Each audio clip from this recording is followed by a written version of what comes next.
महाराष्ट्राच्या राजकारणातलं सर्वात आक्रमक, बेधडक आणि व्यवस्थेला थेट अंगावर घेणार नाव म्हणजे बच्चू कडू. हे तुम्हाला वेगळ्याने सांगण्याची गरज नाही. पण मित्रांनो, तुम्ही कधी बच्चू कडू यांच्या पत्नीला पाहिले का? किंवा त्यांच्याबद्दल कधी काही ऐकले का? राजकारणातल्या बड्या नेत्यांच्या बायका कायम मीडियाच्या कॅमेरा समोर असतात. त्यांचे फोटो व्हायरल होत असतात, त्यांच्या मुलाखती येत असतात. पण बच्चू कडू सारख्या दिवसाचे 24 तास रस्त्यावर उतरून आंदोलन करणाऱ्या माणसाच्या घरातली ती सावलेली नेमकी कोण आहे? ती कधीच समोर का येत नाही? ती मीडियापासून दूर का राहते? या सर्व प्रश्नांची उत्तरं आज तुम्हाला या व्हिडिओमध्ये मिळणार आहे. पण मित्रांनो, एका गोष्टीची मात्र मी तुम्हाला खात्री देतो, त्यांच्या पत्नीबद्दल आणि त्यांच्या घरातल्या खऱ्या परिस्थितीबद्दल ऐकण्यापूर्वी तुम्हाला हे समजून घेणं जास्त गरजेचं आहे की बच्चू कडू नावाच हे वादळ नेमकं आहे तरी काय, आणि हे वादळ ज्या घरात राहतं त्या घरातील माणसांची रोजची अवस्था काय होत असेल. कारण जोपर्यंत तुम्हाला या माणसाचा खरा इतिहास आणि त्याची काम करण्याची भयानक पद्धत समजत नाही, तोपर्यंत त्या माणसासोबत संसार करणाऱ्या एका सामान्य स्त्रीची मानसिकता तुम्हाला अजिबात समजणार नाही. त्यामुळे व्हिडिओ शेवटपर्यंत नक्की बघा, कारण शेवटी जे सत्य समोर येणार आहे ते ऐकून कदाचित तुमच्याही अंगावर काटा आल्याशिवाय राहणार नाही. असं म्हटलं जातं की प्रत्येक यशस्वी पुरुषाच्या मागे एक स्त्री असते, पण एका अशा पुरुषाच्या मागे कोणती स्त्री उभी राहू शकते ज्याचा अर्धा वेळ हा पोलिसांच्या गाड्यांमध्ये आणि कोर्टाच्या पायऱ्यांवर जातो? बच्चू कडू अर्थात ओम प्रकाश बाबाराव कडू हे नाव अमरावती जिल्ह्यातील अचलपूर तालुक्यातून जेव्हा पहिल्यांदा पुढे आलं तेव्हा कुणालाही वाटलं नव्हतं की हा माणूस संपूर्ण महाराष्ट्राच्या राजकारणाला एक वेगळीच दिशा देईल. सुरुवातीच्या काळात राजकारण म्हणजे काय असतं तर पांढरे कपडे घालायचे, लोकांसमोर जायचं, भाषणं ठोकायची आणि निवडून आल्यावर स्वतःची घरे भरायची, असाच एक सर्वसामान्य समज लोकांमध्ये होता. पण या माणसाने ही सगळी चौकटच मोडून काढली. प्रहार जनशक्ती पक्षाची स्थापना करून त्यांनी थेट व्यवस्थेच्या डोळ्यात डोळे घालून प्रश्न विचारायला सुरुवात केली. राजकारणात येण्याआधीपासूनच त्यांची वृत्ती बंडखोर होती असं जुने लोक सांगतात. त्यांच्या राजकारणाची सुरुवात कोणत्याही मोठ्या राजकीय वारशातून झाली नव्हती, तर ती झाली होती रस्त्यावरच्या संघर्षातून. जेव्हा एखाद्या सामान्य माणसावर अन्याय होतो तेव्हा तो माणूस पोलिसांकडे जातो किंवा कोर्टात जातो. पण जेव्हा बच्चू कडूंच्या नजरेस एखादा अन्याय पडायचा तेव्हा ते ना पोलिसांची वाट पाहायचे ना कोर्टाची. ते थेट त्या अधिकाऱ्याच्या केबिनमध्ये घुसायचे आणि त्याला जाब विचारायचे. त्यांची हीच स्टाईल पुढे बच्चू कडू स्टाईल म्हणून संपूर्ण महाराष्ट्रात प्रसिद्ध झाली. पण मित्रांनो, तुम्हाला काय वाटतं, हे सगळं करणं एवढं सोपं असतं का? एखाद्या मोठ्या सरकारी अधिकाऱ्यावर हात उगारणं, मंत्र्यांच्या गाड्या अडवणं, दिव्यांगांसाठी रस्त्यावर उतरून पोलिसांच्या लाख्या खाणं, हे सगळं पडद्यावर किंवा बातम्यांमध्ये पाहायला खूप भारी वाटतं. आपल्याला वाटतं की क्या बात है, काय नेता आहे. पण याच नेत्याच्या घरातून जर आपण या सगळ्या गोष्टींकडे पाहिलं तर चित्र पूर्णपणे भयानक दिसतं. विचार करा, असा माणूस ज्याच्यावर अनेक केसेस चालू आहेत, ज्याला कधीही अटक होऊ शकते, अशा माणसाचं कुटुंब रोज रात्री कोणत्या मनस्थितीत झोपत असेल? असं सांगितलं जातं की बच्चू कडूंच्या आयुष्यात एक काळ असा होता जेव्हा ते सलग अनेक दिवस घरीच जात नसत. मतदारसंघातील लोकांचे प्रश्न, शेतकऱ्यांच्या आत्महत्या, दिव्यांगांचे हक्क यासाठी ते राज्यभर फिरायचे. कधी पाण्याच्या टाकीवर चढून शोले स्टाईल आंदोलन करायचे, तर कधी थेट मंत्रालयात जाऊन रारा करायचे. या सगळ्या गोष्टींमुळे त्यांच्यावर अनेक गुन्हे दाखल झाले. पोलिसांच्या गाड्या त्यांच्या घराबाहेर येऊन उभ्या राहणं ही तर त्यांच्यासाठी आणि त्यांच्या कुटुंबासाठी एक अतिशय सामान्य गोष्ट होऊन बसली होती. पण समाजकारणाच्या या वेडात एक माणूस म्हणून ते स्वतःच्या कुटुंबाला किती वेळ देऊ शकत होते, हा एक खूप मोठा प्रश्न आहे. त्या माणसाच्या एका हाकेवर हजारो तरुण रस्त्यावर उतरायला तयार असतात. त्या माणसाच्या घरात जेव्हा एखादा प्रसंग येतो तेव्हा तो माणूस स्वतः तिथे उपस्थित असू शकतो का? अनेकदा असंही ऐकायला मिळतं की बच्चू कडू स्वतःच्या मुलांच्या शाळांच्या कार्यक्रमांना किंवा घरगुती समारंभांनाही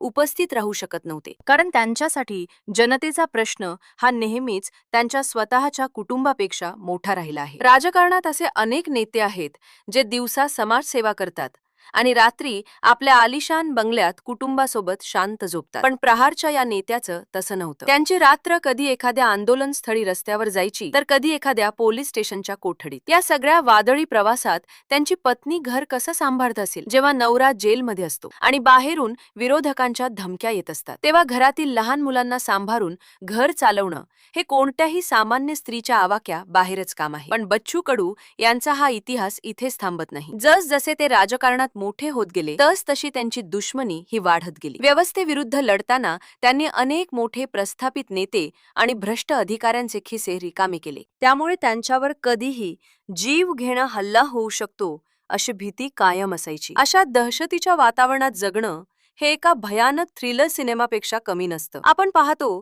की राजा कल्याणच्या बायका बऱ्याचदा नवऱ्याच्या सत्तेचा वापर करून स्वतःचे बिझनेस चालवतात, मोठ्या मोठ्या गाड्यांमधून फिरतात. पण बच्चू कडूंच्या पत्नीच्या बाबतीत असं कधीच काही ऐकायला मिळालं नाही. त्या नेहमीच या सगळ्या झगमगाटापासून आणि सत्तेच्या लालसेपासून दूर राहिल्या. पण त्यांनी का स्वतःला इतकं लपून ठेवलं? काय होतं त्यांच्या या शांततेमागच कारण? बच्चू कडून सारख्या आगीचा गोळा असलेल्या माणसाला शांत करणारी आणि त्यांना मानसिक आधार देणारी ही ताकद नेमकी कशी उभी राहिली असेल? त्यांच्या लग्नाच्या सुरुवातीच्या काळातच त्यांना करून चुकलं असावं की आपला नवरा हा आपला राहिला नसून तो आता जनतेचा झाला आहे. त्यामुळे त्यांनी कधीच बच्चू कडूंना त्यांच्या कामापासून रोखलं नाही की कधी त्यांच्याकडे सामान्य नवऱ्यासारख्या अपेक्षा ठेवल्या नाहीत. पण मित्रांनो, हा इतिहास सांगताना मला तुम्हाला एक अशी गोष्ट सांगायची आहे जी सहसा कोणीही मीडिया समोर उघडपणे बोलत नाही. जेव्हा एक नेता एवढा मोठा होतो तेव्हा त्याच्या कुटुंबाला एक वेगळीच किंमत चुकवावी लागते. बच्चू कडूंचे हे जे सगळे पराक्रम होते जे त्यांनी समाजासाठी केले त्याच्याचे पडसाद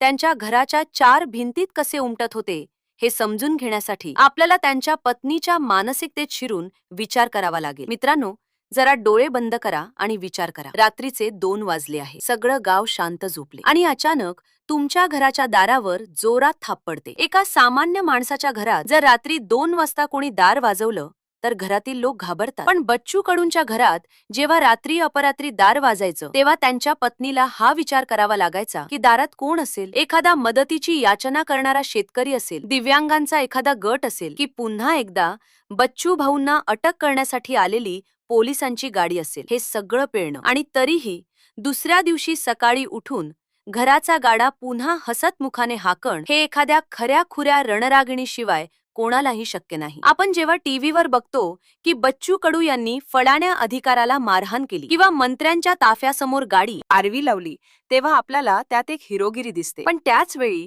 घरी टीव्ही समोर बसलेल्या त्यांच्या पत्नीच्या मनात काय कालवा कालव होत असेल? आपला नवरा आता पुन्हा जेलमध्ये जाणार, पुन्हा कोर्टाच्या चक्रा सुरू होणार आणि घराभोवती पोलिसांचा पहारा बसणार. या कल्पनेनेच कोणत्याही सामान्य स्त्रीची झोप उडाली असती. पण बच्चू कडूंच्या पत्नीने या सगळ्याचा कधीच बाऊ केला नाही. त्यांनी आपल्या भावनांवर आणि भीतीवर असा काही ताबा मिळवला की त्यांच्या नवऱ्याला कधीही घराची चिंता करावी लागली नाही. त्यांच्या घरातून कधीही अशी तक्रार बाहेर आली नाही की तुम्ही आमच्यासाठी वेळ देत नाही किंवा कुटुंबाकडे लक्ष देत नाही. एक स्त्री म्हणून त्यांनाही वाटत असेल की आपल्या नवऱ्याने आपल्यासोबत वेळ घालवावा, सण उत्सव एकत्र साजरे करावे, पोराबाळांना घेऊन कुठेतरी बाहेर फिरायला जावं. पण त्यांनी स्वतःच्या या छोट्या छोट्या इच्छा आणि स्वप्न समाजाच्या एका मोठ्या स्वप्नासाठी बाजूला ठेवली. तुम्हाला थंबनेल बघून जो प्रश्न पडला होता की आपण बच्चू कडूंच्या पत्नीला कधी पाहिलं का नाही, तर मित्रांनो,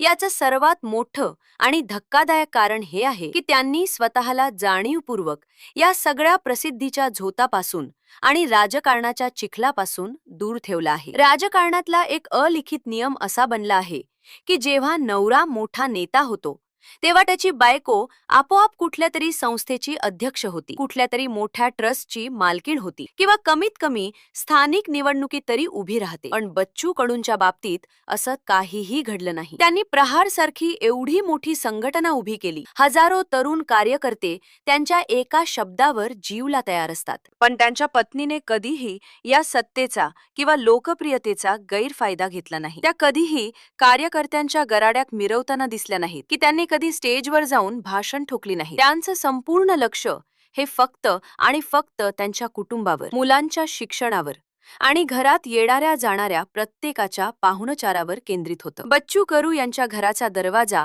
हा कायम उघडा असतो असं अमरावतीमध्ये सांगितलं जातं. महाराष्ट्राच्या कानाकोपऱ्यातून लोक त्यांच्याकडे आशेने येतात. कोणी अपंग असतं, कोणी आजारी असतं, तर कोणावर अन्याय झालेला असतो. हा जो हजारो लोकांचा राबता त्यांच्या घरात असतो त्या सगळ्या लोकांना सांभाळणं, त्यांची विचारपूस करणं, त्यांना चहा पाणी देणं आणि सर्वात महत्त्वाचं म्हणजे त्यांना धीर देण्याचं काम पडद्यामागे राहून त्यांच्या पत्नीने केलं आहे. जेव्हा बच्चू भाऊ स्वतः घरात नसतात तेव्हा बाहेरून आलेल्या या हजारो कार्यकर्त्यांना आणि दुःखी लोकांना भाऊ येतील आणि तुमचं काम नक्की होईल असा विश्वास देणारी ती एकमेव ताकद असते. आता तुम्ही म्हणाल की यात एवढं काय मोठं आहे, पण मित्रांनो, एका गोष्टीचा खोलवर विचार करा. जेव्हा एखाद्या नेत्याच्या अंगावर शेकडो केसेस असतात तेव्हा त्याचे राजकीय शत्रूही तितकेच ताकदवान असतात. बच्चू कडून आपल्या राजकीय प्रवासात अनेक बड्या धेंडांना शिंगावर घेतला आहे. अशा वेळी कुटुंबाला टार्गेट केलं जाण्याची सर्वात मोठी भीती असते. त्यामुळे आपल्या मुलांना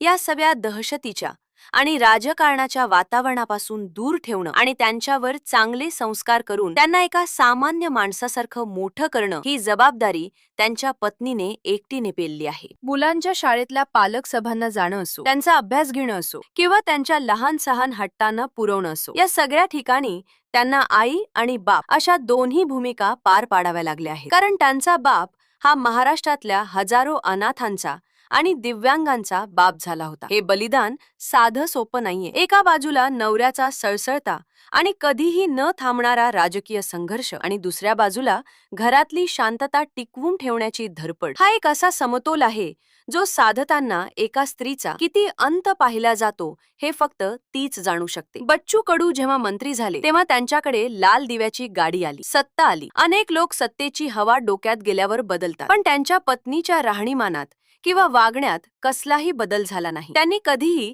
मी एका मंत्र्याची बायको आहे असा रुबाब दाखवला नाही. त्या आजही तितक्याच साधेपणाने राहतात जितक्या त्या बच्चू कडूंच्या सुरुवातीच्या संघर्षाच्या काळात राहत होत्या. आणि याच साधेपणामुळे त्या खऱ्या अर्थाने बच्चू कडूंच्या यशाच्या शिल्पकार ठरतात. जर बच्चू कडू हे एक वादळ असतील तर त्यांच्या पत्नी या त्या वादळाला शांत करणारा किनारा आहेत. जर बच्चू कडू ही एक धगधगती आग असेल तर त्यांच्या पत्नी या त्या आगीवर नियंत्रण ठेवणारी एक संथ आणि शीतल अशी नदी आहे. नवऱ्याच्या आक्रमकतेला खत पाणी घालण्यापेक्षा त्याला योग्य दिशा देण्याचं आणि त्याला मानसिकदृष्ट्या मजबूत ठेवण्याचं काम त्यांनी केलं आहे. जेव्हा बच्चू कडू एखाद्या मोठ्या आंदोलनातून थकून भागून किंवा पोलिसांचा मार खाऊन घरी येतात तेव्हा त्यांच्या जखमांवर फुंकर घालणारी आणि तुम्ही लढत राहा, मी तुमच्या पाठीशी आहे असा विश्वास देणारी तीच एक व्यक्ती असते. आणि म्हणूनच आपण त्यांना कधीच कॅमेरा समोर पाहिलं नाही, कारण त्यांचं काम हे स्टेजवर उभं राहून टाळ्या मिळवण्याचं नाही, तर त्यांचं काम हे त्या माणसाला स्टेजवर उभे राहण्याची ताकद देण्याचं आहे. आजकालच्या युट्यूबवर आणि सोशल मीडियावर आपण अनेक फेक आणि दिखाऊ गोष्टी बघतो, पण बच्चू कडूंच्या कुटुंबाची ही कहाणी 100% खरी आणि जमिनीशी जोडलेली आहे. ही कहाणी अशा एका स्त्रीची आहे जिने स्वतःचं अस्तित्व मिटवून एका मोठ्या क्रांतीला जन्म दिला आहे. तुम्ही विचार करा, जर त्यांच्या पत्नीने त्यांना म्हटलं असतं की मला हे असं अस्थिर आयुष्य नकोय, मला एक शांत आणि सुरक्षित संसार हवाय, तर कदाचित महाराष्ट्राला बच्चू कडू नावाचा हा लढाऊ नेता मिळालाच नसता. एका स्त्रीच्या त्यागावर महाराष्ट्रातल्या लाखो दिव्यांगांचं आणि शेतकऱ्यांचे भविष्य कसं उभे राहिले याचं हे सर्वात मोठं आणि जिवंत